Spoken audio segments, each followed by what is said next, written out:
Los que habían votado en contra, nominalmente, frente al presidente Chávez, pues votaron y así fue como se ganó por mayoría que Venezuela se llamara la República Bolivariana de Venezuela. Que la nueva asamblea no fuese como el viejo Congreso, bicameral, con una Cámara de Diputados y una Cámara de Senadores, sino una Asamblea Nacional, lo propuso Iris Valera. Y también fue un gran debate entre nosotros mismos para que eso se pudiera realmente aprobar. Y se dieron situaciones, incluso el preámbulo que pareciese que era algo que podía aprobarse por unanimidad. Se presentaron unos 10 proyectos de preámbulo, cada diputado, y tuvimos que someterlo a votación. Y ganó, pues, por supuesto, el preámbulo que presentó el poeta Gustavo Pereira, ese que está y que encabeza nuestro texto constitucional. Todos los artículos 57 y 58 de la Constitución que tenían que ver con la información veraz, eso generó una reacción de los medios de comunicación de la derecha, privados. Trajeron invitados de todas partes del mundo. Los debates de la constituyente en Venezuela tenían una resonancia a nivel planetario. El mundo se preocupaba de algo que estaban haciendo allí y que podía ser un mal ejemplo para el país.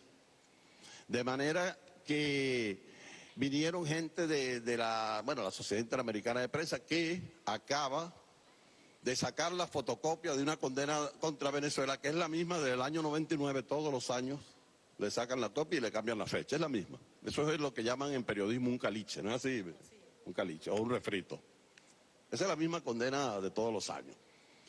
Bueno, se realmente motorizó todo el poder mediático del mundo para impedir que 2 artículos fueran aprobados por la soberana Asamblea Nacional Constituyente de Venezuela. Pero además de eso, en esos cambios que se estaban dando y en esos debates, cuando se debatieron los derechos de los pueblos indígenas, también hubo división, hubo distintos puntos de vista. Había quienes consideraban que hablar de pueblos indígenas,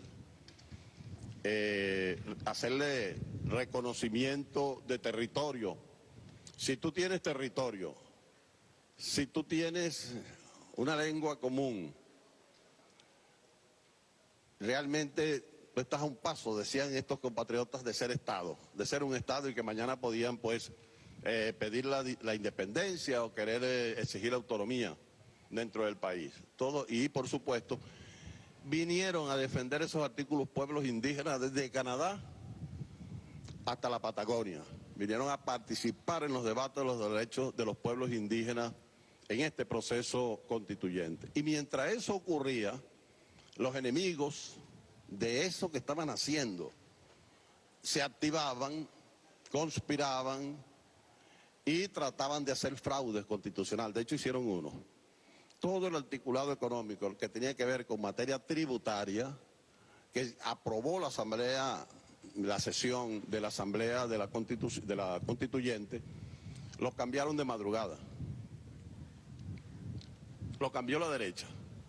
El presidente de la Comisión de Economía de la Constituyente era Alfredo Peña. No estoy diciendo que él lo cambió, o de Comisión de Finanzas, pero alguien lo cambió. Y fue denunciado por el hoy defensor, hizo esa denuncia, con lo que se aprobó y con lo que apareció en acta. Lo cambiaron en la noche, los artículos tributarios.